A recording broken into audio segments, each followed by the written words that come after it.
Vamos a ver la clase del día de hoy, bioenergética, oxidación biológica y la actividad importante que para nosotros el segundo pulmón de respiración es la mitocondria a través de la cadena respiratoria.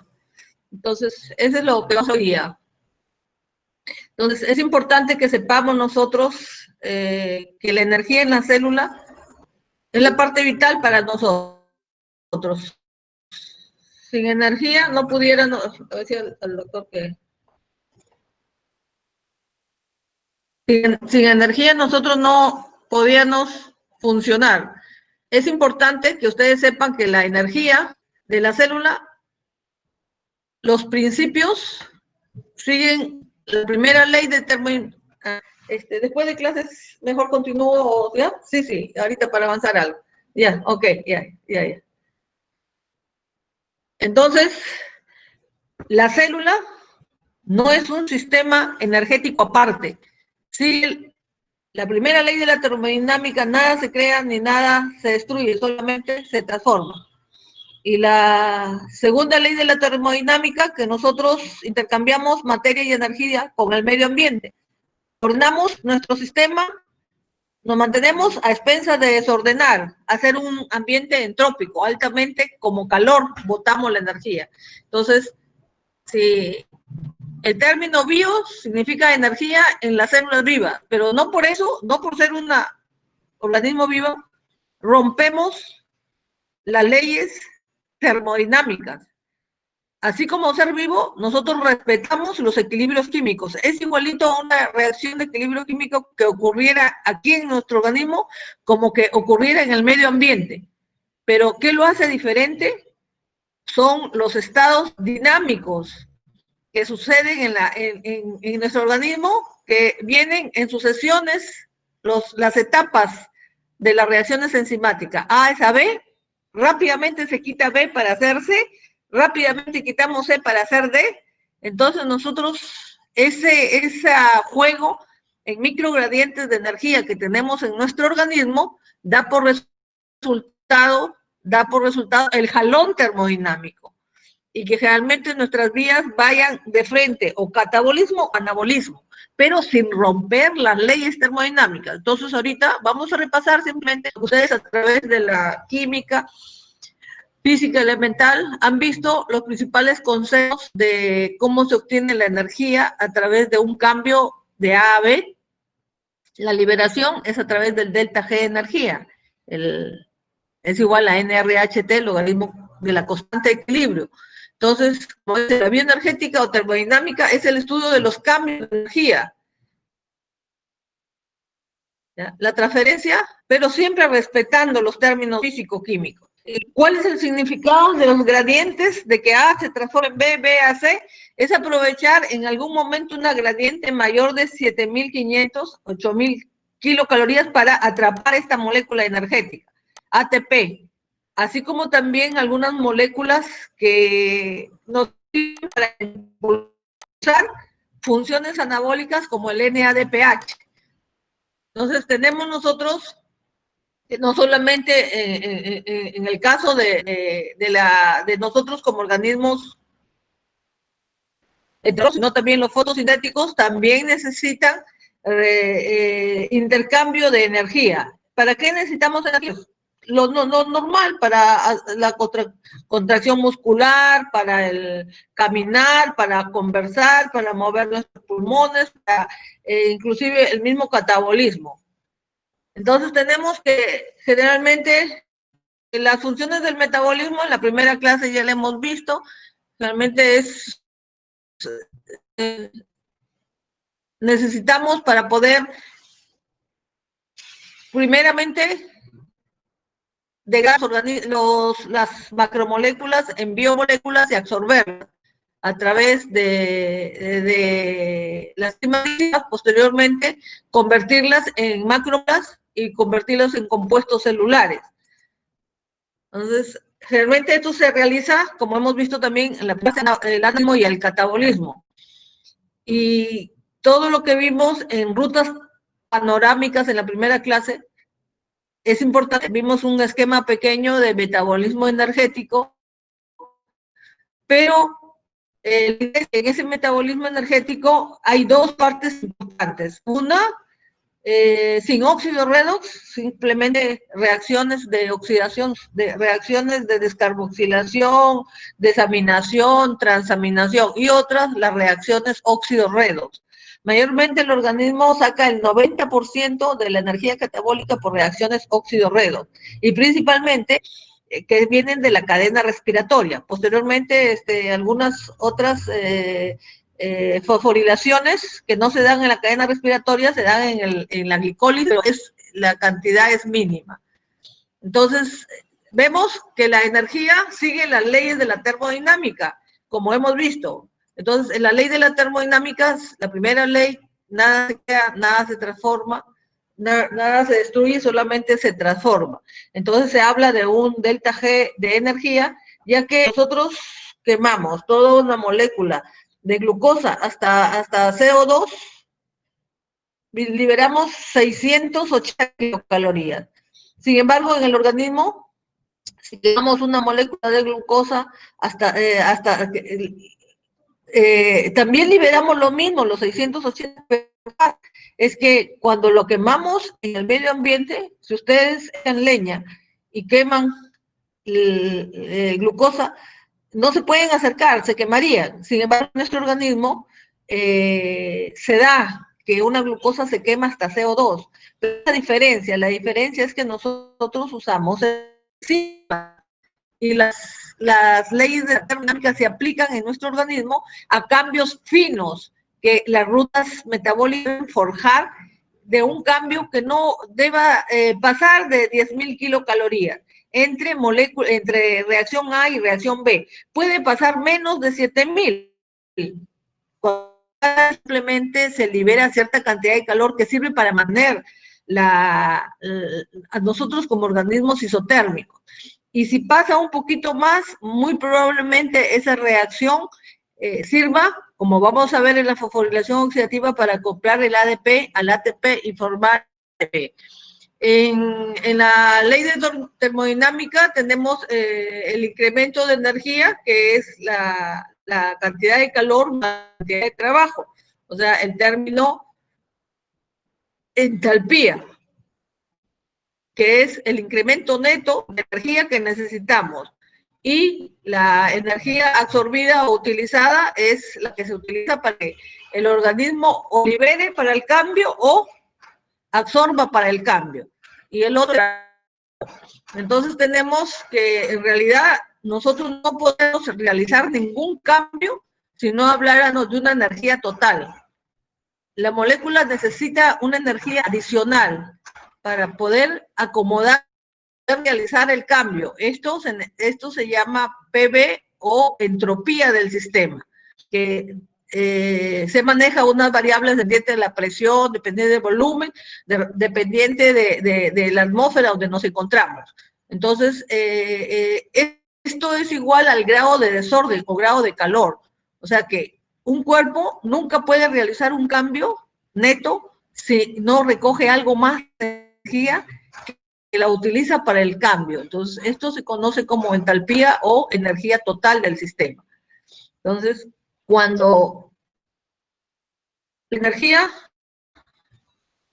total del sistema recoge energía, se dice que la reacción es endotérmica, y cuando libera energía se dice que la reacción es exotérmica. Las reacciones exotérmicas generalmente son más estables, porque las reacciones exotérmicas al liberar energía pasan a un nivel energético más bajo, y las reacciones endotérmicas al coger energía pasan a un nivel, generalmente son funciones de anabolismo. Entonces, nosotros somos unos organismos isotérmicos, por lo tanto, nosotros cogemos calor y desordenamos el entorno. Hablamos del término, como les había dicho, el cambio de entropía, energía de desorden. En el cambio neto de las energías del inicio y del final, significa la cantidad de calor que nosotros necesitamos para el cambio, pero la cantidad que necesitamos para el cambio neto es la diferencia de energía entre productos, entre sustrato, ya sean endergónicos o ya sean exergónicos. ¿Ya? Y siempre eso se maneja a una temperatura y siempre eso se maneja con un adicional llamado energía inútil o entropía. Entonces un sistema necesita una energía total, un cambio de contenido calórico neto, aparte del cambio que utiliza en el anabolismo o en el catabolismo. Realmente la energía que necesitamos adicional para hacer un cambio es la energía que liberamos como calor en una determinada temperatura. La energía neta es igual a energía totalmente menos el calor que liberamos. Esta es la energía llamada energía de Guy, o cambio de energía neta entre sustrato y producto. Entonces, volvemos a ver que cuando esto es exergónico, el delta G se hace negativo y por lo tanto la reacción es factible, no necesita energía. Cuando el delta G es positivo es endergónico y es un proceso anabólico. Sin embargo, hay un delta G estándar, que significa cuando la constante de equilibrio entre productos y sustratos llega al 50% en condiciones estándares, que nosotros en estos momentos estamos, una temperatura, una atmósfera de presión a 37 grados de temperatura, la concentración de 1 mol, cuando el delta G en este momento estamos en las condiciones estándar, los productos y los sustratos son al 50%, entonces se dice que delta G es igual a 0. El cambio de energía es igual a 0, por lo tanto, en condiciones estándar, esa sustancia está en equilibrio. Entonces, acá tenemos la energía estándar, que realmente se refiere a 27, a la temperatura que estamos, al pH de 7 y a un mol. En las reacciones de cambio de energía, también necesitamos nosotros hablar cuando las reacciones ganan o pierden electrones. Entonces, el cambio de energía libre es igual a la ganancia neta de electrones de cambio al total de la reacción. Entonces, en la reacción de óxido-redox, tenemos nosotros que la energía va a ser igual a una constante que se denomina constante de Faraday por la cantidad de electrones que gana o pierde en el total de la reacción. Entonces, eso es una energía de óxido-redox. Se estudia para procesos de investigación a través de la cadena giratoria en los deltas de energía, que siempre es un jalón desde más o menos 52 milivoltios, y van bajando en gradías desde, vamos a ver 2 vías, desde el NAT y desde el FAT, hasta la coenzima Q, cadena de citocromos, hasta el oxígeno. ¿Ya? Entonces, este es un gradiente paulatino. Siempre en cualquiera gradiente, cambio neto, glucosa, fosfato, en anabolismo, catabolismo, siempre se va a dar un cambio de energía. Los procesos endergónicos y exergónicos, como dicen, exergónicos dan energía al medio ambiente, por lo tanto pasan a un estado más estable. Endergónicos cogen energía, pasan a un estado. Nosotros graficáramos, igual como los reactivos, pasan los productos. Si esto sucede y hay un cambio neto, en los productos hay menos energía que en los sustratos o en los reactivos, significa que esta reacción ha botado energía, por lo tanto es una reacción exergónica. Y estas reacciones exergónicas realmente se producen en forma espontánea. Entonces, los procesos exergónicos, pues, son muy abundantes en la naturaleza. Basta que un producto requiera una cantidad de calor y se facilite el medio ambiente, en cambio, para, pongamos en el caso, la combustión de una gasolina, que necesita simplemente un nivel de abundante cantidad de calor y se prende en forma espontánea porque es el que pase a un estado más de menor entropía y se facilita el cambio. En cambio acá, cuando los reactivos o sustratos, por ejemplo, sustratos pasan a productos y absorben energía, entonces aquí se dice que la reacción es endergónica. ¿Por qué? Porque coge energía y pasa a un estado mayor. Pongamos que si yo tengo acá la dihidrogliceraldehído fosfato y una liasa que pasa a glucosa fosfato, ¿ya? Entonces esa glucosa tiene como 6.000 y cada una de estas moléculas esencialmente tiene como 280, el gliceraldehído y dihidroxiacetona fosfato. Entonces esa es una reacción de las vías anabólicas del organismo que cogen energía. Entonces hay procesos endergónicos y hay procesos exergónicos. Entonces hay diferentes procesos que necesitan coger energía y botar energía. Entonces eso lo vamos a ir viendo especialmente en la cadena respiratoria que vamos a poder.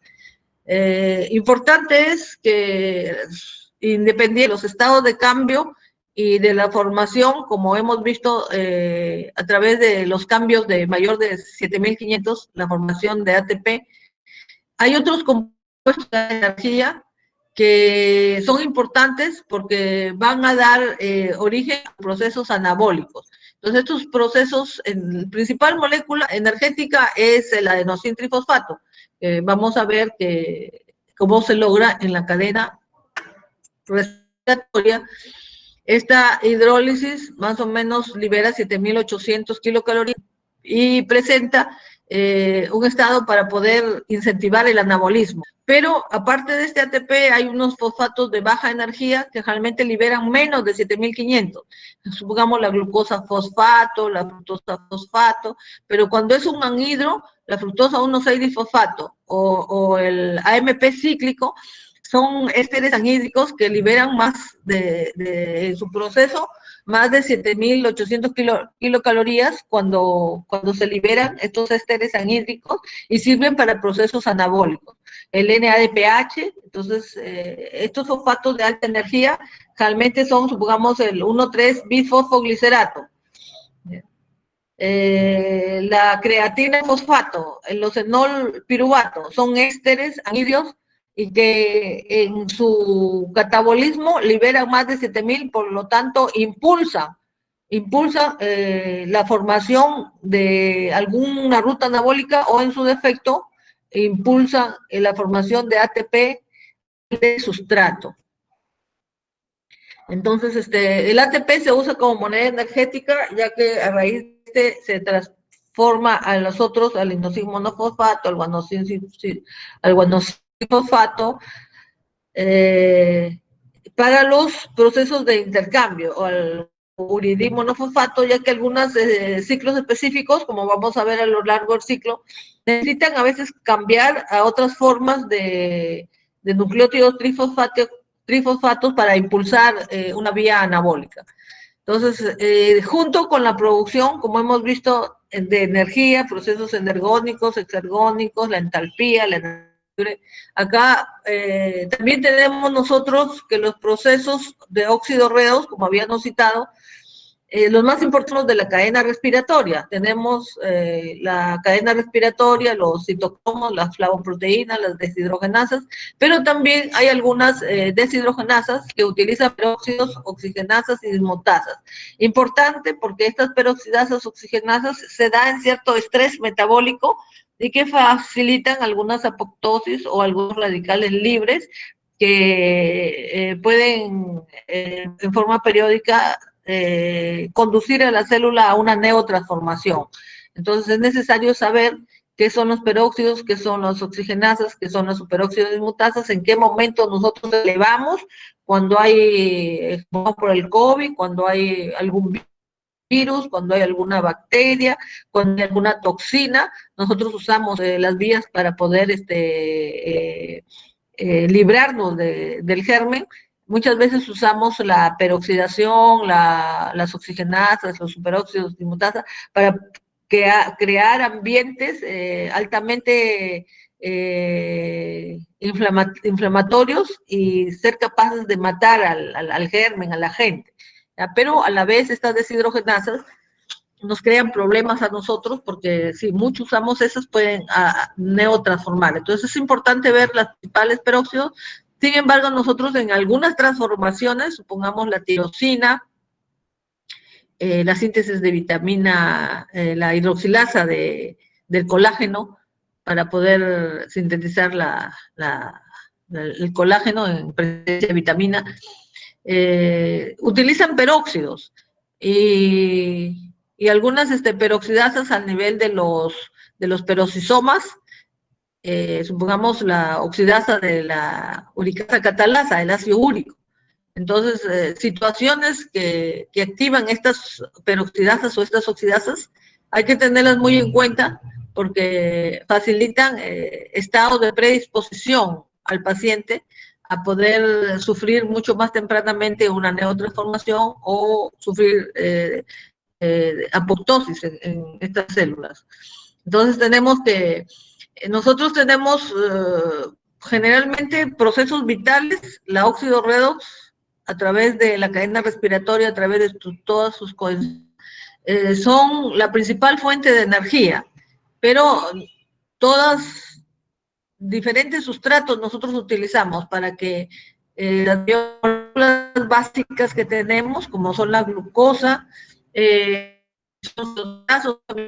ingresen en diferente altura de la cadena respiratoria para poder ser convertidos sus hidrógenos y sus carbonos en el ciclo de Krebs en CO2. Entonces, de esta manera utilizamos el gradiente de electrones. Sin embargo, en algunas enfermedades, como les había dicho, usamos mucho la antioxidación o la peroxidación, así como también en algunos fármacos de consumo, que a veces están supervisando porque inflaman mucho el hígado.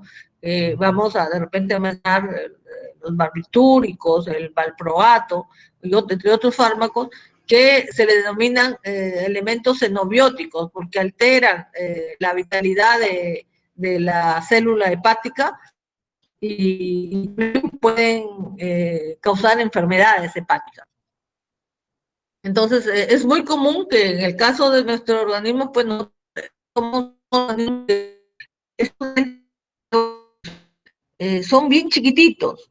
Y como les digo, en 7000 es mayor de 7500, aprovechamos esos gradientes para acoplar al ATP y producir nuestra energía.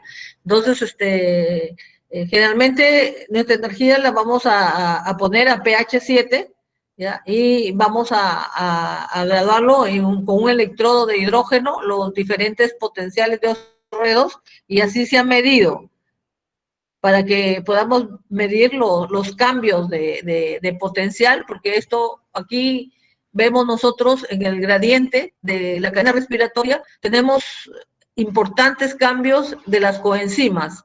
La coenzima NAT, los sustratos como el lipoato, acetocetato, el piruvato, el oxalacetato, el marato. Posteriormente, después del NAT entra el cromo, entra la ubiquinona, el complejo de citocromos y el oxígeno al agua.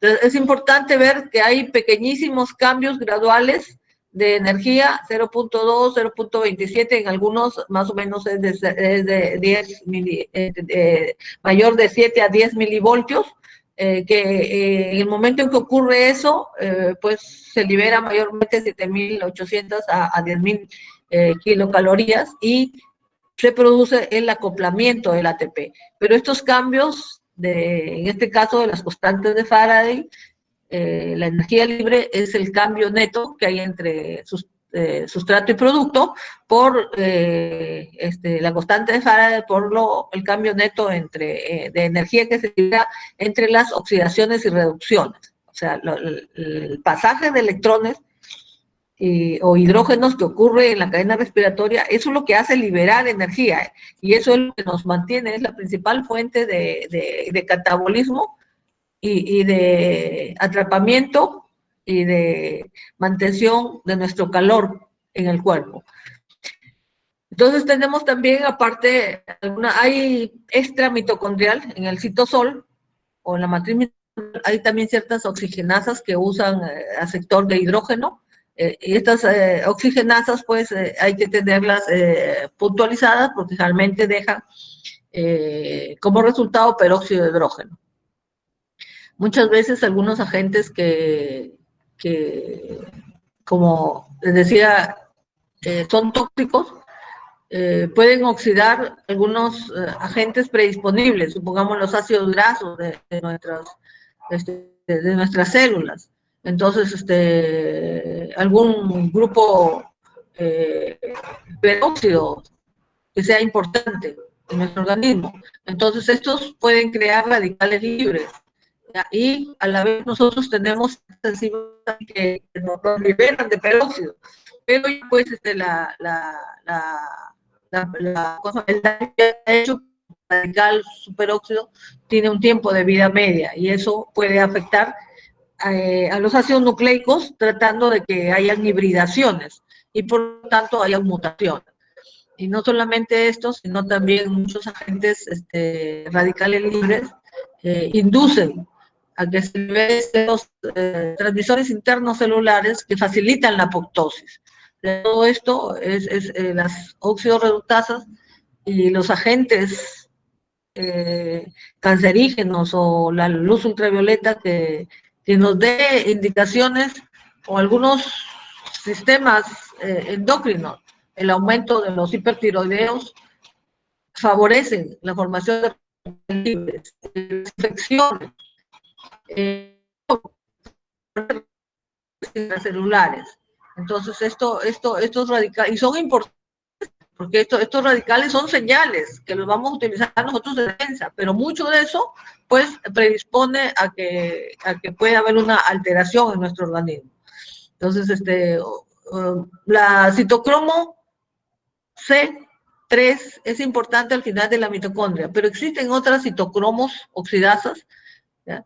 También grupos hemoproteínas que también están mitocondrial y extramitocondrial, y que también son importantes para la detoxificación, para posiblemente ciertos agentes poderlos oxidar y poderlos llevar al hígado y que puedan pero mientras tanto hay liberación de estos peróxidos. Entonces, estas oxidasas están ligadas a coenzimas unidos a la flavin mononucleótido, flavin adeninonucleótido o también a la NAD. Entonces, pero hay que pensar de que estas liberan radicales libres y que sirven para romper los peróxidos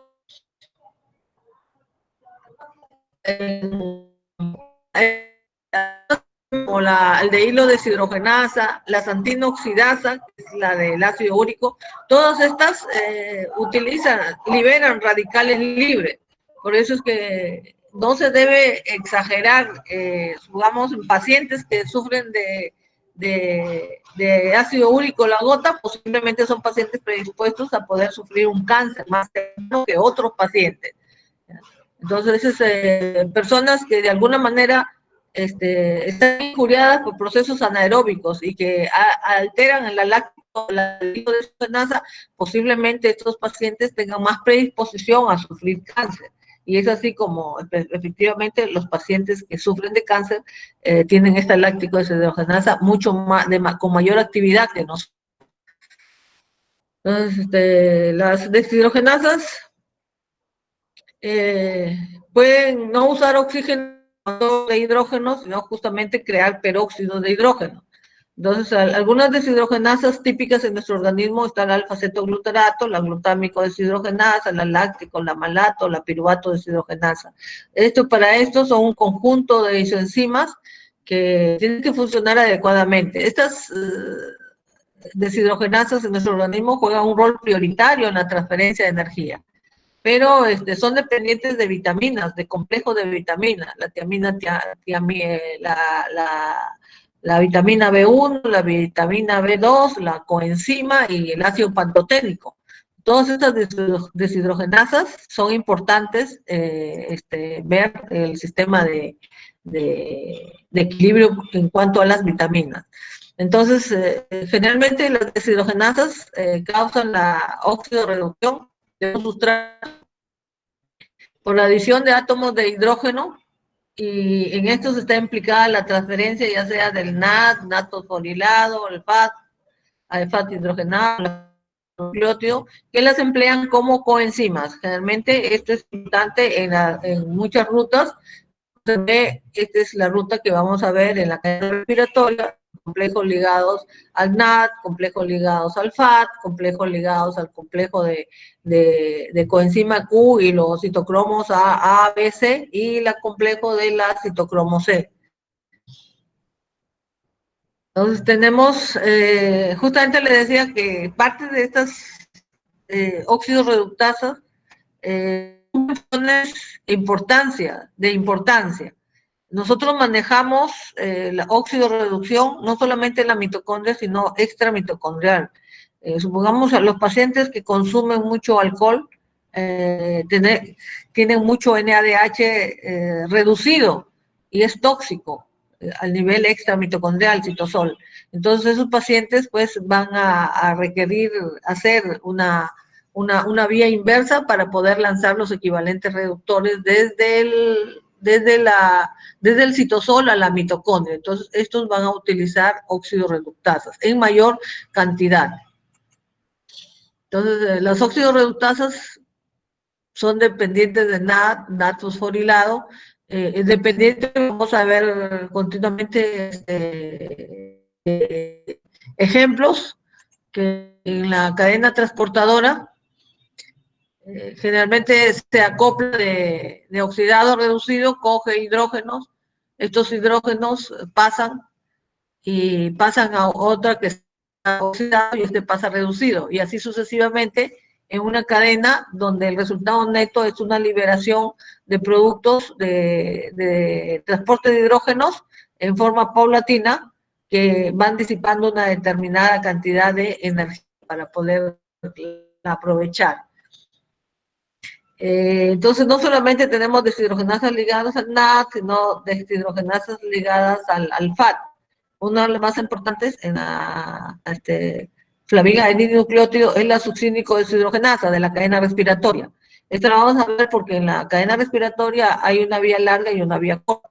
La vía larga empieza el NAT y la vía corta empieza el FAT con N-nucleótido, especialmente con la succínico deshidrogenasa. Esto lo vamos a ver en práctica, estos sistemas de la succión deshidrogenasa y el sistema del NAT a través de un dador artificial de electrones. Acá tenemos que no solamente al nivel del NAT, al nivel del succinato, al nivel de los primeros dadores de la cadena, sino a partir de la coenzima Q hay un montón de deshidrogenasas ligadas a la citocromo C1, C3, citocromo B, y la citocromo última, la citocromo C.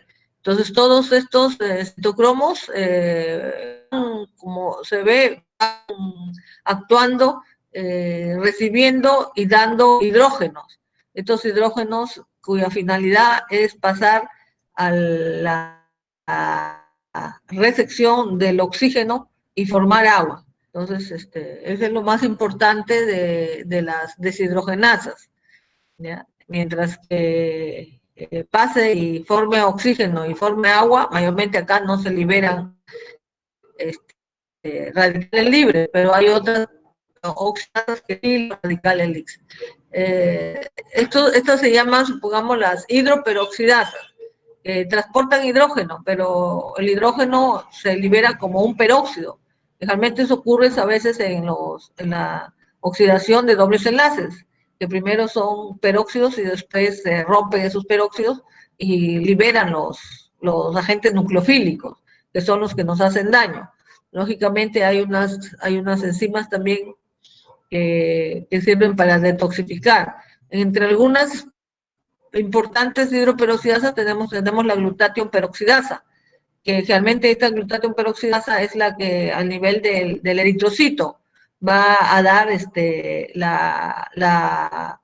el sostenimiento de los dobles enlaces para que no exista peroxidación, romper los peróxidos de los enlaces, glutatión peroxidasa. Ya, hay otras enzimas también de hidroperoxidasas, como las peroxidasas y lasas, al nivel óxidos. Entonces, ¿cuál es la importancia de que el problema de estas hidroperoxidasas liberan especies reactivas de oxígeno, efectos perjudiciales, los efectos, pero muchas de esas reacciones, como dice, para hidroxilar la tiroxina, la fenilalanina tirosina, tenemos una hidroperoxidasa. Entonces, la tirosina se forma y libera radical libre, libera una especie reactiva. ¿Ya? Entonces, cierta detoxificación de fármacos también se hacen por peroxidación y también liberan reacciones libres, especies reactivas de oxígeno. Es por eso que hay algunas drogas que tienen, supongamos, el ácido valproico, tienen que estar sujetas a una monitorización. Cuando el hígado se inflama mucho, se le dice hasta ahí nomás, hay que cambiar por otro producto. El fenobarbital también induce problemas inflamatorios que pueden inducir a la apoptosis o a la neotransformación al nivel hepático. Entonces, estas enfermedades, como dice, contribuyen a ser causa de cáncer, de aterosclerosis, ya que ciertos radicales libres pueden estimular a ciertas líneas celulares de la defensa, neutrófilos o macrófagos. Y estos, al irse a un sitio, especialmente a nivel de los endotelios, pueden quedarse atrapados con y formar el ateroma. Entonces, proceso de envejecimiento. Entonces, los peroxidosos, las hidroperoxidasas son reacciones de las células cuando hay ciertos procesos de injuria.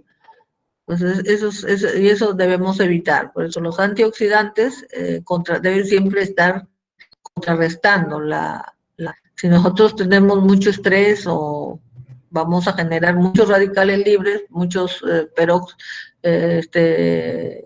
peroxidasas van a activarse, entonces tenemos que comer muchos antioxidantes.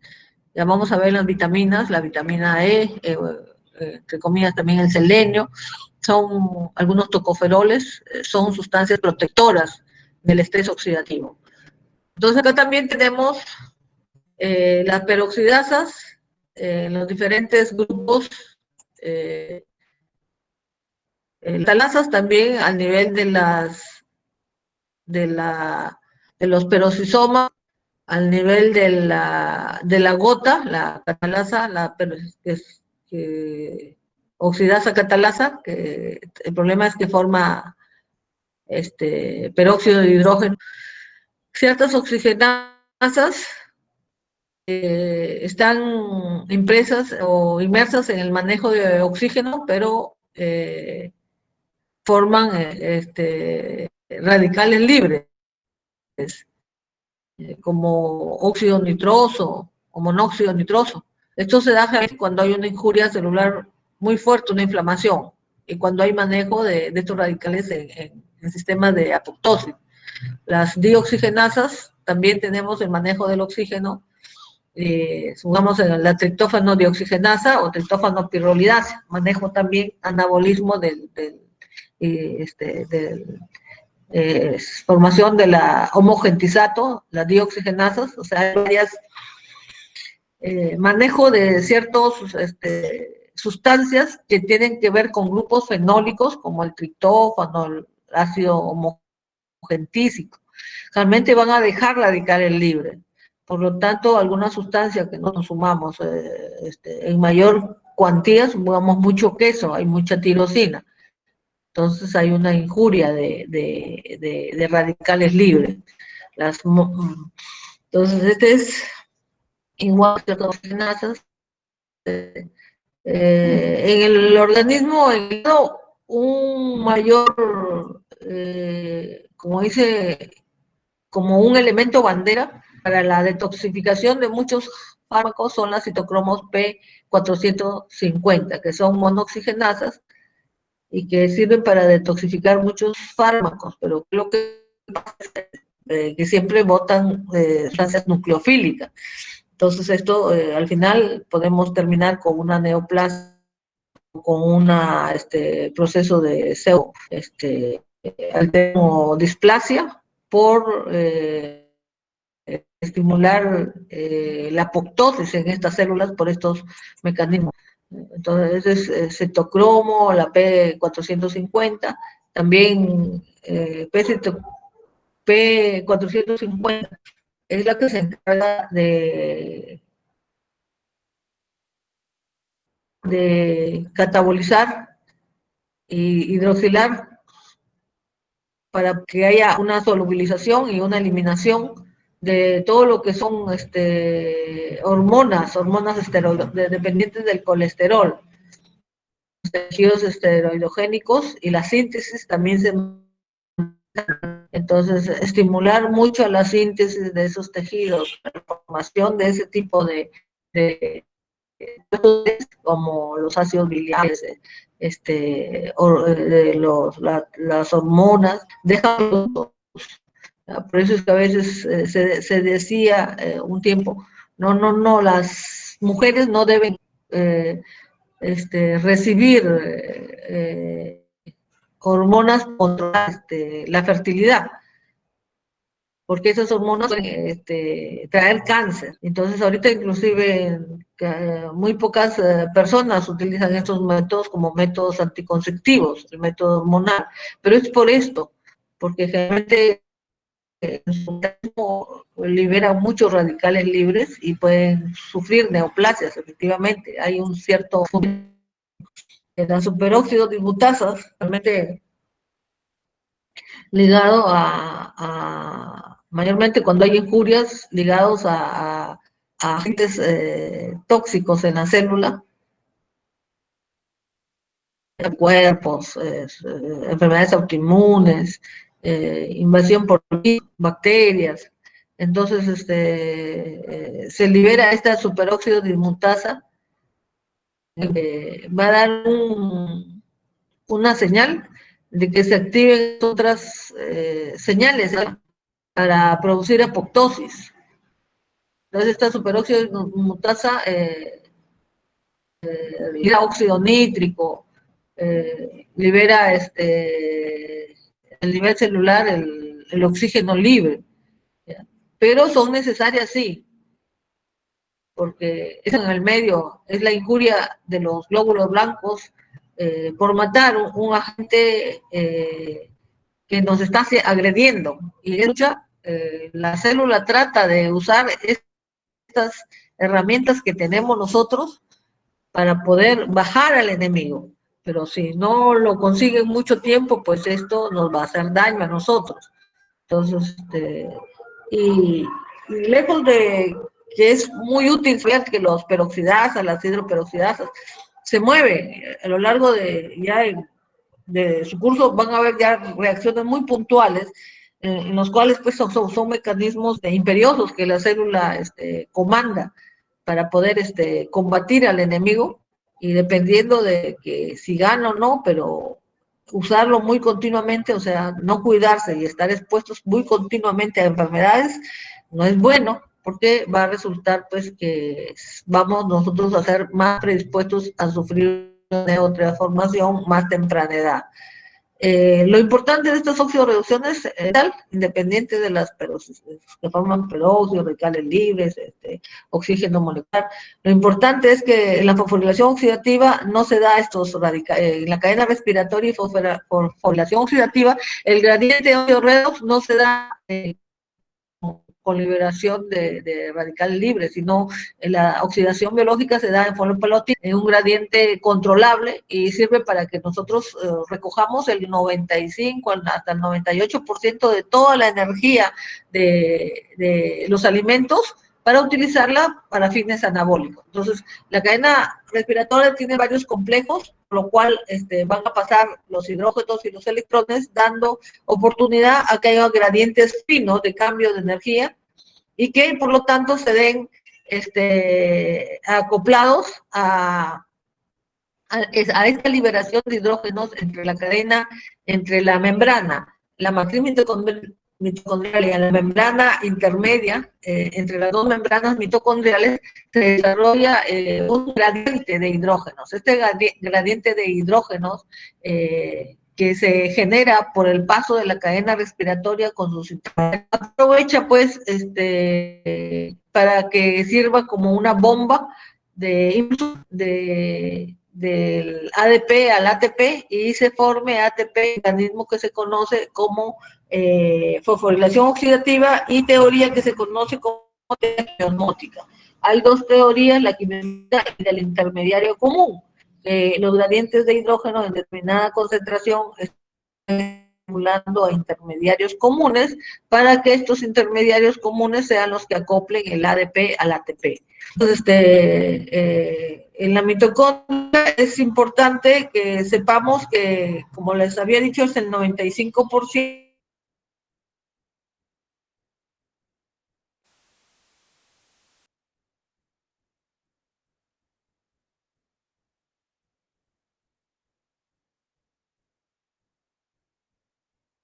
Doctora, no se la está escuchando.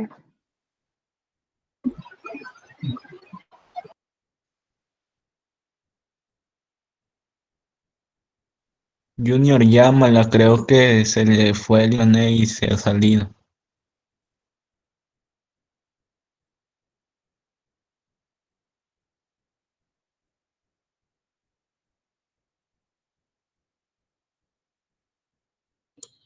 Doctora Violeta, ¿salido la doctora Violeta? Ha salido, creo, ¿no? Parece que se le fue el internet. Sí, parece que sí. Ahorita la llamo, a ver.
Ya, ha tenido un problema con el internet, ya va a entrar nuevamente, por favor, esperen un ratito.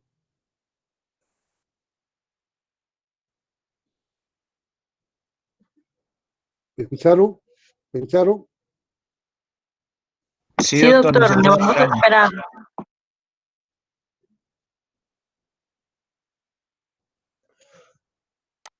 Raulito, toma la lista.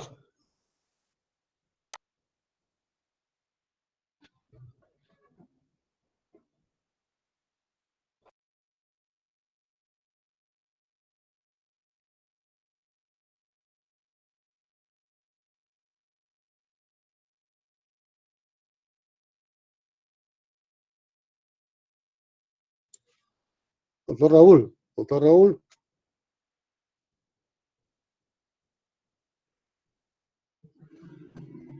Doctor Raúl de la Cruz.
Ya está con el micrófono apagado. ¿Me escuchan ahora? ¿Aló, aló? Sí. ¿Sí? Sí, doctora, Sí, ya doctora. Ya, ya. escucha. Entonces vamos a presentar de nuevo. Y vamos, no sé en qué parte.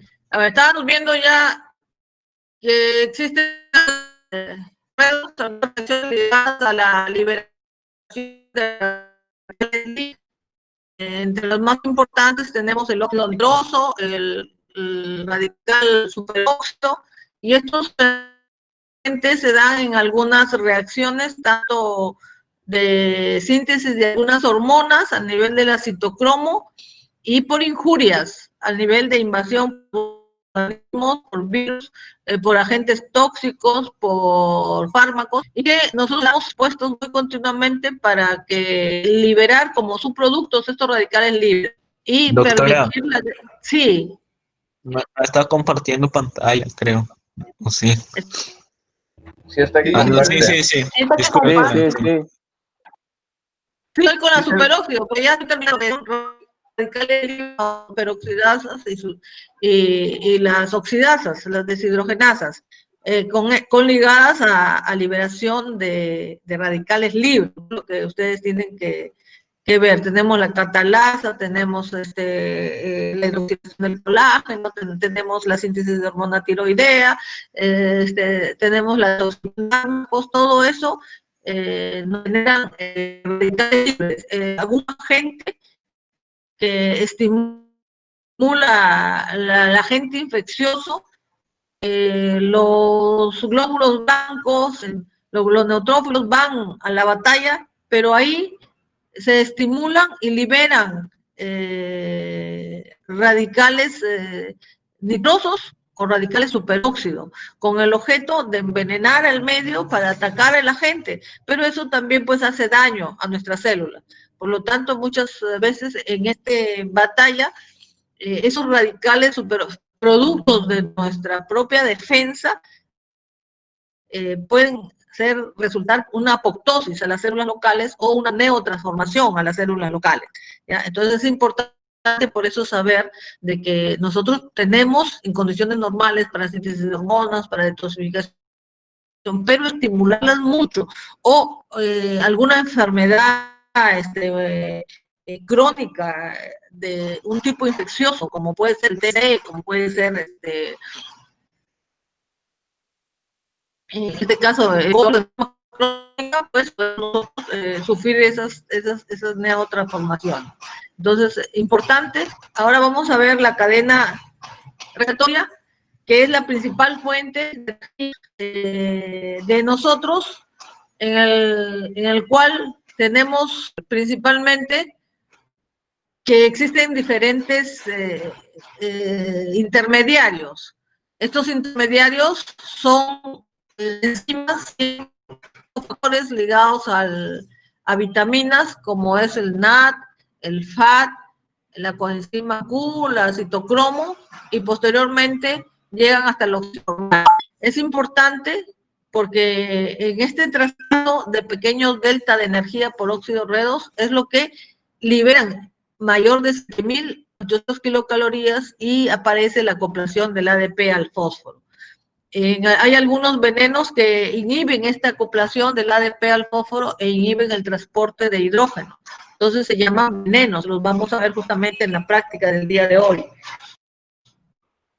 Entonces la cadena respiratoria empieza con el primer intermediario, la nicotina del dinucleótido, que posteriormente se une a otra enzima ligado al FAC, flavina-dinucleótido. Generalmente la cadena respiratoria está situada entre la membrana interna y la matriz mitocondrial. Esta cadena respiratoria es la que va a suscitar el traspaso de los equivalentes de los hidrógenos que vamos a sacar en la matriz mitocondrial, donde se sitúa el ciclo de Krebs, ¿ya? Entonces es importante. En este ciclo aparecen la beta oxidación de los ácidos grasos, la combustión total del sulfato, aparecen generalmente ciertas coenzimas ligadas a diferentes tipos de cofactores. Lo más importante es los complejos 1 al 4, el ATP sintetasa y los complejos de oro. Entonces, en un esquema general, ¿cómo nosotros obtenemos la energía? Vamos a las 3 biomoléculas básicas provenientes de las grasas, carbohidratos y proteínas. Son convertidas en biomoléculas, aminoácidos, glucosa, ácidos grasos y el intermediario común es la acetilcoenzima A. Este intermediario común sirve para donar hidrógenos a través del ciclo de Krebs. Este hidrógeno es el alimentador de esta cadena respiratoria que nos corresponde ver hoy día. Esta cadena respiratoria va haciendo liberación por óxido redox con delta de energía paulatino y que es capaz de acoplar el ADP al ATP y al final estos equivalentes reductores, los hidrógenos, son tomados por el oxígeno para formación de agua. Entonces, el sistema de transportes de la cadena respiratoria generalmente la matriz la mitocondria interna, y esta es la matriz externa, entre la membrana interna y externa. Entonces acá tenemos la primera coenzima, que es el NAD, luego viene el segundo complejo, que es dependiente de flavina en nucleótido, y que el complejo al nivel de la coenzima. Posteriormente, cogen el complejo de citocromos hasta llegar al complejo que es la citocromo oxidasa, hasta llegar a la formación de agua. Entonces, realmente tenemos dos vías que funcionan en la cadena respiratoria. Una vía larga que emplea el dependiente del NAD, emplea el complejo 2 dependiente de la coenzima, el complejo 3 que diga dependiente de la coenzima y el complejo 4 dependiente del cromo. Entonces tenemos el complejo del NAD, va desde la flavina adeninucleótido por una flavoproteína flavin mononucleótido, complejo de redox y hasta la ubiquinona. Ese es el primer complejo larga. Posteriormente pasa por el flavin mononucleótido que participa en la vía larga y el flavin adeninucleótido corta, que se adiciona también como un subparte antes de llegar a la coenzima Q. O sea, después, posteriormente, se adosa un conjunto de hemoproteínas de azufre y hasta llegar a la coenzima Q. Entonces, tenemos que antes de la coenzima Q, parte del complejo 3 de la mitocondria, tenemos que recalcar que hay un complejo largo dependiente del nicotina adeninucleótido. Este complejo largo es el que se adosa junto con la flavin mononucleótido hasta la coenzima Q. Y el complejo corto, el succinato, es el que también va hasta la coenzima Q. Estas dos vías son importantes porque esta vía va a depender la mayor parte, todo lo que son carbohidratos. A esta vía del succinato mayormente se agregan los ácidos grasos.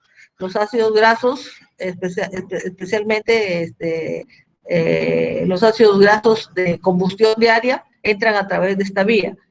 Posteriormente, de la coenzima Q pasan al complejo 3 y del complejo 3 pasan hasta la citocromo.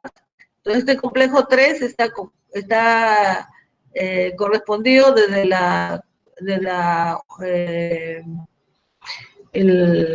ubiquinona a través de los complejos BH, BL, complejo dependiente de azufre, fierro 2, fierro 3, hasta llegar a la citocromo oxidasa.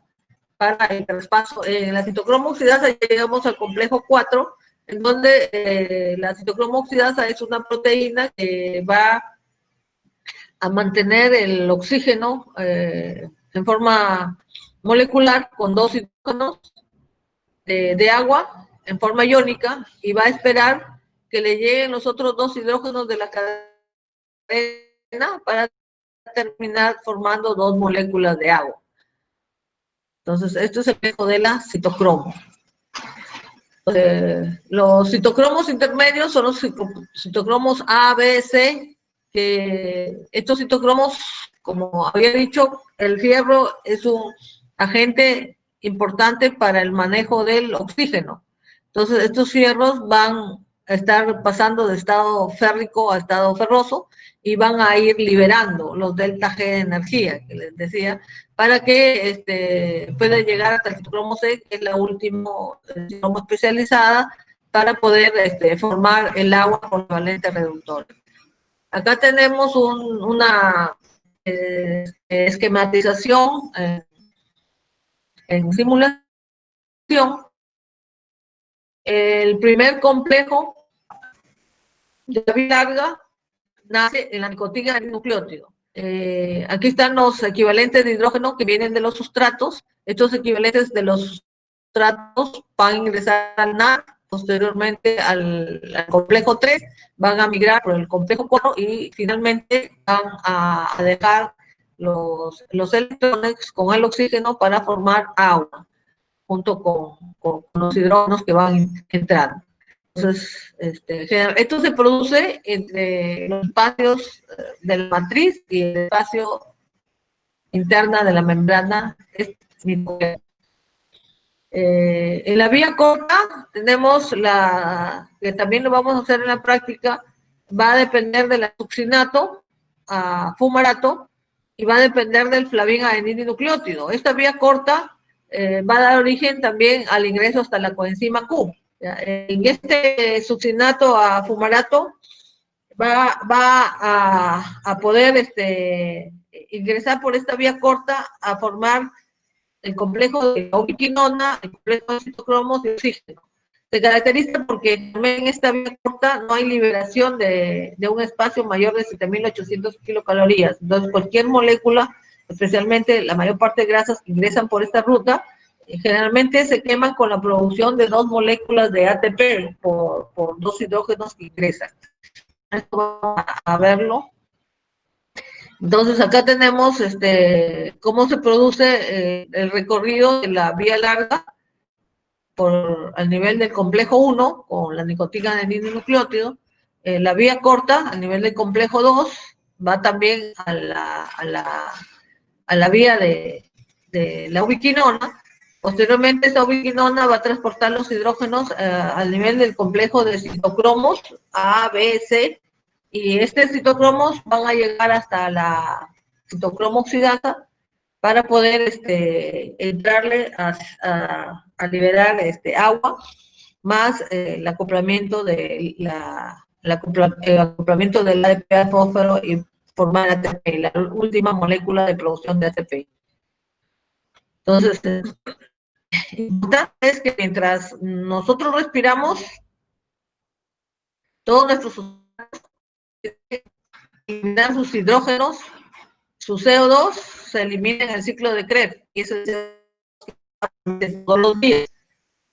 Los equivalentes a través del NAD o a través de esta enzima, la flavina mononucleótido, estructurados para poder ser pasados a la coenzima Q. Igual, el fumarato succidato es el segundo complejo. Entonces, los equivalentes de hidrógeno son los que pasan hasta la coenzima Q. Este es el segundo complejo. En el complejo ya viene igual para las dos rutas, largo, ruta corta. La coenzima Q pasan los electrones y pasan los hidrógenos hasta la citocromo oxidasa. Y posteriormente, de la citocromo oxidasa, complejo 4, los hidrógenos pasan al oxígeno y forma agua. Entonces, esta es la ruta en condiciones normales que se da en la cadena respiratoria. FAC, NAT, FAT, citocromo, hasta el oxígeno. Este gradiente de protones es lo que va a impulsar a la formación de ATP. Esta citocromo oxidasa es base para poder utilizar el último ATP y y crear la formación de unir los hidrógenos al oxígeno y formar agua. Sintetiasa tiene varios locos para que unas el oxígeno mientras que espera el hidrógeno para poder convertirlo en agua. Aquí estamos. Y tiene locus para unir el ADP al fósforo y formar el ATP. Entonces este ATP es la citocromo es una molécula muy compleja. Realmente los protones crean esta bomba de producción, a raíz que se acumulan, van lanzando los valentes de hidrógeno y es capaz de poder crear una fuerza para poder unir el ADP al ATP. Entonces, es la ATPasa sintetasa, que por el gradiente de hidrógeno se estimula y a la vez tiene canales para coger el ADP al fósforo y unir. Entonces acá tenemos como le digo, la ATP sintetasa, es la que se mueve por el gradiente de hidrógeno, se impulsa y a la vez impulsa la formación de ATP. Realmente, como se dijo, el 95-98% de energía de todas las biomoléculas que se combustionan cuando necesitamos nosotros sustratos calorigénicos, lo hacen por la vía de la cadena respiratoria, y esto es la fase metabólica, para poder obtener el ATP, la moneda energética, para poder utilizarlo en los diversos necesidades del organismo. La vía del agua, que es la del NAD, generalmente ofrece dos ATP y es llamada vía larga. Y la vía corta, la vía del succinato, solamente ofrece 2 ATPs por hidrógenos que se depositan a nivel de esta vía. Generalmente, como les había dicho, más del 90% de fosfatos de alta energía son producidos en esta vía de la oxidación acoplada a la fosforilación oxidativa. ¿De qué depende la función respiratoria? Va a depender de la cantidad de ATP que tengamos, porque en nuestra mitocondria, si todo el ADP ya está en ATP, entonces ya no necesitamos más ATP, se frena la combustión de sustratos. Entonces, por eso se dice que si el ADP sube, entonces funciona la cadena. Depende de la disponibilidad de sustrato. Si no sustrato hidrógenos para poder hacerlos pasar al resto, no va a funcionar. ¿De qué depende? De la misma concentración de la propia enzimas ligadas al NAD, ligadas al FAT, ligadas a la ubiquinona, los complejos de citocromo, la citocromo oxidasa. O sea, la misma cadena respiratoria. ¿Ya? El estado, solo disponibilidad de ADP o solo disponibilidad de oxígeno. O sea, esas son las condiciones necesarias para que funcione la cadena respiratoria.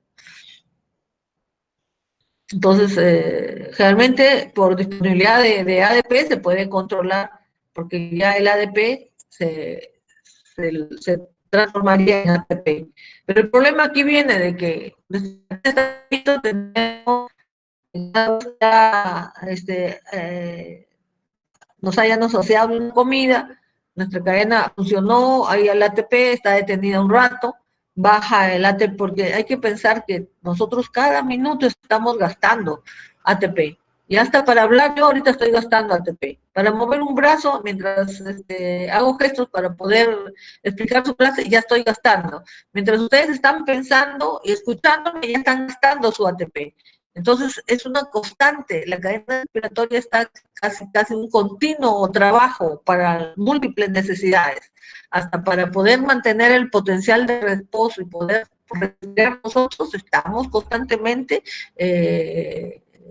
formando ATP.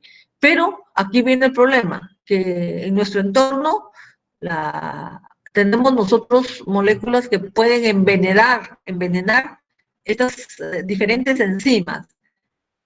sabiendo ustedes que veneno significa, como lo hemos visto en la clase de enzimas, que se unen irreversiblemente y bloquean el paso o el funcionamiento de la enzima. Entonces, esos son inhibidores o reversibles o irreversibles, que se unen en alguna de estas enzimas que favorece el paso. Entonces, esos venenos, el problema es que si nos envenenan uno de nuestros componentes, ya no respiramos, ya no producimos ATP. Nuestra energía que necesitamos para respirar ya no hay. Entonces, se puede producir la muerte. Entonces, esos son los inhibidores que vamos a ver, inclusive en la práctica, y que vamos a reconocerlos porque están en nuestra vida diaria. Los dos funcionan a nivel del NAD, en la vía larga, y estos barbitúricos, pues, normalmente se usan como agentes tranquilizantes. Son muy usados para cuando el dolor, el umbral del dolor alcanza un nivel significativo, pero hay que pensar, pues, que inhiben y que a mucha dosis pueden dejarnos sin respirar. La actinomicina D o el dimercaprol inhibe la vía a nivel de los citocromos, o sea, no todos los inhibidores inhiben en el mismo nivel. Aquí tenemos la actinomicina o dimercaprol que inhibe a nivel de la citocromo B y la citocromo C. Monóxido de carbono, el gas sulfídrico, el cianuro, inhiben al nivel de la citocromo oxidasa. Y estos gases, el gas sulfídrico, el monóxido, el cianuro, el gas sulfídrico en nuestros desagües, cuando anuncio periódico, niño cayó a un pozo y no tardó ni 5 minutos en venir y bajar al pozo, ya encontraron al niño muerto. ¿Por qué? Porque estos gases tienen mayor avidez que el oxígeno, el gas sulfídrico de los pozos de desagüe, el monóxido de carbono de la combustión incompleta de un tubo de escape que puede quedar abierto y como dice, resultó mineros muertos. Pero déjenos el carro prendido para calentarnos un poco porque dejó el carro y no se dio cuenta que el tubo de escape se fue acumulando monóxido. Encontraron 4 mineros muertos. ¿Por qué? Por monóxido. ¿Por qué? Porque es mucho más hábil, mucho más afín que el oxígeno. Pero una vez que coge la citocromo C, ya fue, ya le envenenó. Entonces ya no permite respirar. Por monóxido, hay muertes por gas sulfídrico, bueno, y el cianuro, que es poco menos, que es un inhibidor de laboratorio. Malonato también es un inhibidor competitivo del azoxinato, se usa con fines demostrativos de investigación, el malonato,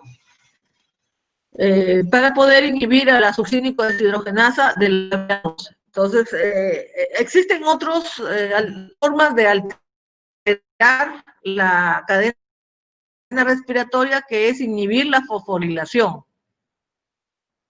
Inhibir el ATP al producir ATP. Entonces, ahí esta es en la fosforilación existen 2 teorías, la teoría quimiosmótica o del gradiente electroquímico. Este gradiente electroquímico es el que indicaría la fuerza propulsora necesaria para que, habiendo en la membrana externa un determinado gradiente, pueda impulsar a esta ATPasa para que el ADP se junte al ATP y pueda formar el ATP. Entonces, esta es la teoría quimiosmótica o de Michel. Entonces, esta teoría fue toda teoría, a pesar que no llega a una evidencia, pero hay que mostrar evidencias, porque se vio que existe un gradiente de protones en la parte externa, se vio que la sintetasa tenía actividad mientras no está inhibida, entonces pudo evidenciar ciertos agentes que mostraban que verdaderamente así. Hice esa teoría, la teoría de hipótesis quimiosmótica. Pero hay también a otros sistemas en la mitocondria que usan la mitocondria para intercambiar energía y lanzar muchas veces los sistemas redox extramitocondriales desde el citosol a la mitocondria. Y estos se llaman el sistema de transportadores mitocondriales. Están las dos lanzaderas del glicerol fosfato y del malato. Estas usan transportadores, unas translocasas, para pasar al interior de la célula y poder renovar las coenzimas oxidadas. En caso de una glicólisis anaerobia, poder recuperar el NAT, la nicotina de nin, para poder seguir formando el lactato y poder seguir respirando en anaerobiosis. Ahí también en la mitocondria necesita también algunos otros transportadores de importancia, como transportador bicarboxílico, transportador del piruvato, transportador de la acetilcarnitina. Son transportadores específicamente de esta organela, porque esta organela es la que sirve para transportar los ácidos grasos y poder combustionar al interior, para transportar algunos aminoácidos y poder hacer las transformaciones o las transaminaciones respectivas, para transportar a unos ácidos bicarboxílicos al interior y poder combustionar. Entonces, este sistema de transporte, especialmente la tiene la mitocondria. Entonces, supongamos que la lanzadera, aquí tenemos la lanzadera del glicerofosfato, en el cual acá el NAT pasa a NADH, pero este NADH en el citosol no puede existir, porque si no ya no seguimos respirando en anaerobiosis. Entonces este NADH tiene que regenerarse. Entonces esta regeneración se pasa el NADH a NAT, y acá aparece la primera lanzadera, ya que este NAT vuelve así a raíz de que en la vía de la glucosa, el gliceraldehído fosfato, el glicerofosfato es el que va a pasar a través del ciclo hasta la mitocondria para poder sacar los equivalentes reductores y poder de nuevo restaurar el NADH reducido. Esto es muy importante, estos ciclos de las... después, acá tenemos también igualito la láctico deshidrogenasa del piruvato al lactato. Acá también regeneramos el NAT a NADH y el lactato sale de la mitocondria. O de lo contrario, esta otra vía del glicerol fosfato. Estas lanzaderas generan la devolución de la coenzima oxidada para que pueda seguir reduciéndose en el citosol. Entonces sirve para cuando el citosol se intoxica por mucho alcohol o por algún fármaco, entonces estos equivalentes reductores pueden ser lanzados a la mitocondria para poder ser restauradas a nivel del citosol. Entonces, aquí tenemos el NADH a través de la vía del dihidroxiacetona fosfato hasta el glicerol fosfato.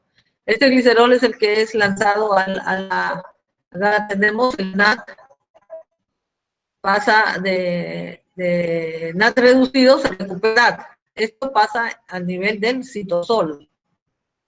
Pero en este caso nosotros tenemos que el dihidroxiacetona convertirle en glicerol fosfato, y es la lanzadera del glicerol fosfato. Ya en la mitocondria, ese glicerol fosfato deja sus equivalentes reductoras y de nuevo sale como dihidroxiacetona fosfato. Entonces, ¿cuál es el propósito de esta lanzadera? Es regenerar el NAT oxidado y quitando el NAT reducido, que es tóxico en el citosol. Entonces acá de nuevo, en algunas veces este glicerol fosfato puede estar acoplado al NAT, puede estar acoplado al FAT. Con eso llega al balance de la vía de la glicólisis. Acá también tenemos la regeneración del NAT reducido extramitocondrial a NAT oxidado. Y se aprovecha esta dihidroxiacetona fosfato que proviene de la glicólisis, transformarla a glicerol fosfato. para llevar los equivalentes de la mitocondria. El gradiente se lleva hasta la membrana mitocondrial para poder dejar los equivalentes reductores en la mitocondria. Y de esta manera se pasan los equivalentes reducidos hasta la mitocondria y de ahí pasan hasta la coenzima Q, la cadena de citocromo hasta formar agua. De esta manera se disipan el estado redox del citosol hacia la mitocondria. Igual también pasa por el sistema del malato, que también son deshidrogenados que usan el sistema de las transaminasas para sacar y hasta la mitocondria. Reducción pasa a natoxidad. Ese es el sistema, es pasar equivalente reductor hacia la mitocondria. Entonces tenemos, ingresa acá a ser reducido y acá el oxalacetato malato. Entonces el oxalacetato malato pasa acá y pasa a málico deshidrogenasa y a diferentes reductores pasan y pueden ser disuadidos en la respiratoria y la formación de agua. Entonces, esas cadenas de lanzaderas son muy importantes para disipar los equivalentes. Los equivalentes, supongamos, esta cadena se utiliza bastante, hay hidrólisis activa, y cuando hay ácidos grasos, y hay los ácidos grasos son, o nosotros también muchos carbohidratos, y se sintetizan muchos ácidos grasos, pues esta es muy importante para poder los equivalentes de hidrógeno mitocondrial que se forman. Entonces, es importante también que siempre hay una formación de protones de hidrógeno, que son los que inducen la formación del ADP para formar ATP. Y esto lo hace a través de la ATP sintasa, que mueve un conjunto de transportadores, porque la teoría dice que el ADP ingresa a la mitocondria y el ATP es lanzado, una molécula de ATP ingresa y una molécula de ATP sale. ¿Quién lo hace? La ATP sintetasa, ¿qué? Porque se mueve por un gradiente de hidrogeniones, tanto el intercambio de fósforo como el intercambio de la misma. Es muy importante porque esta fosforilación que hemos visto, puede ser los desacoplantes de la fosforilación. Existen desacoplantes que se han usado a veces como armas de guerra también. Fenol, una molécula que posee, ¿verdad?, los animales que viven en el polo o las personas que viven en nuestra parte alta, en la altura, en la sierra, ellos tienen grasa parda más que nosotros, y ellos tienen grasa parda que en presencia de la tirosina y la valenina ayudan a desacoplar que no se forme P, porque esos señores que viven en la altura, en el frío, en el polo, necesitan mucho más que nosotros. Entonces ellos necesitan calor, no el ATP. Entonces de esta manera se disipa el calor. Así como vamos a ver cuando lleguemos a la síntesis de bilirrubina, que ciertas enzimas hepáticas son insuficientes cuando el niño recién nace. También estas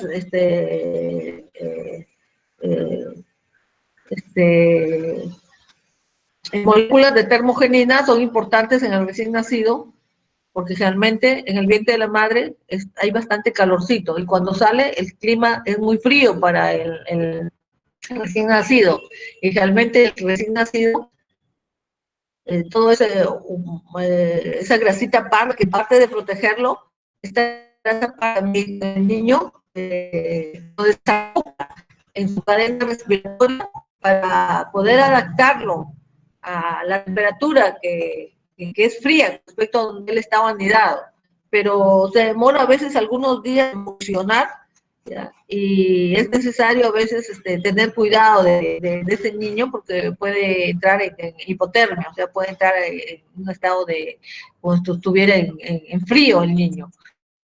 ¿Ya? Entonces, eso se dice mitocondrias, grasa parda. Entonces, el niño necesita todos estos panalículos adiposos que necesita el niño, le permiten tener calorcito, pero no a veces algunos niños pues tienen suficientemente, que a veces tienen alteración de la hormona tiroidea, porque realmente en los recién nacidos pues hay a veces una respuesta de adaptación. Entonces puede más bien resultar en una hipotermia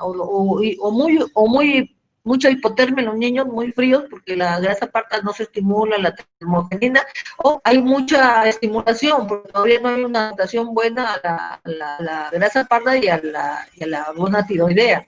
Entonces, más bien en los niños, en los primeros días hay que vigilar este proceso, porque puede darse y no es anormal, sino que hay que irlo controlando. Entonces, la grasa parda a través de la termogenina permite que se disipe el calor y acostumbrarnos a los climas fríos. Existen también otras miopatías, no solamente la desacoplación por desacopladores, las adópteres, sino generalmente en la mitocondria no solamente hay miopatía por efectos hereditarios, que de repente nuestras mitocondrias están funcionando mal y puedan terminar siendo fatal para la persona.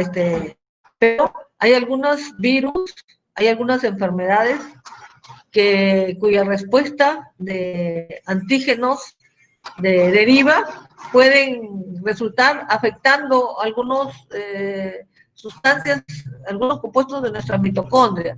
Entonces se produce alteración mitocondrial. Cuando se produce una alteración mitocondrial, tiene que ver claramente con los músculos. Realmente el músculo estriado también puede ser influenciado por el músculo del miocardio, o si no, algún tipo de mielopatías, algún tipo de encefalopatías.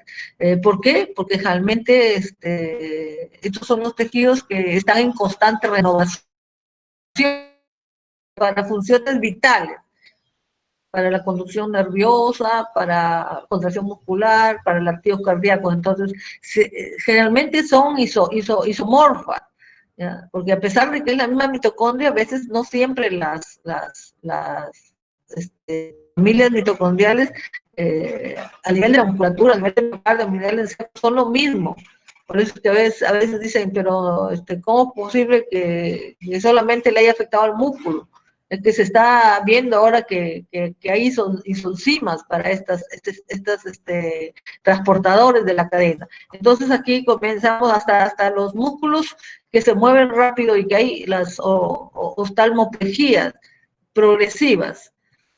Entonces vemos que se mueve porque hay alteración y hay especificidad.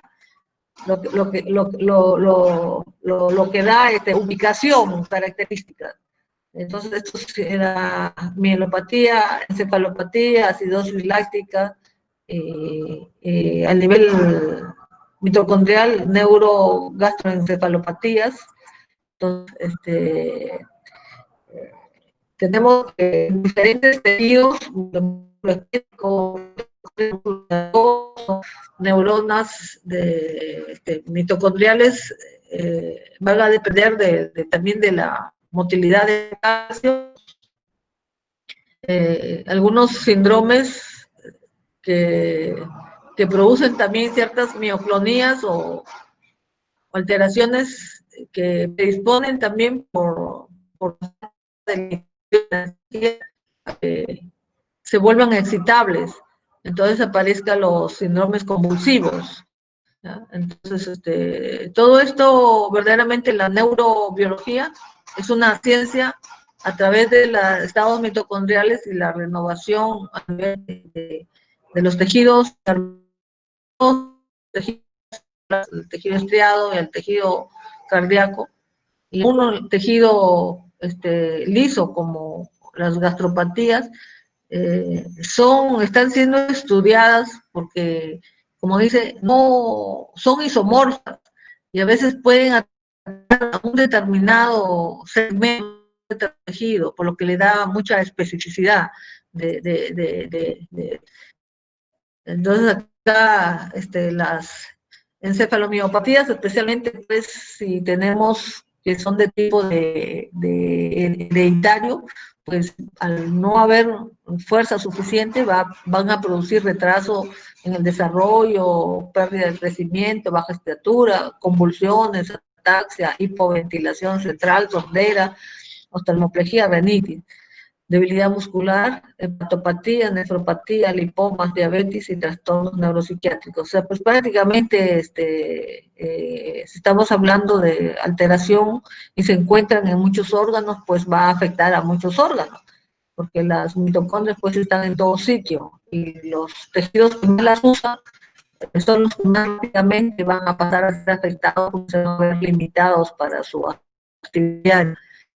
Entonces acá hay algunas enfermedades que ya están siendo estudiadas en las redes neuronales, mutaciones puntuales, características para ciertas mioclonias en las fibras rojas, encefalomiopatías mitocondriales que predisponen a la acidosis láctica, debilidad muscular neurogénica, ataxia, retinitis, neuropatía óptica hereditaria. Entonces, todas estas son enfermedades trastorno mitocondrial.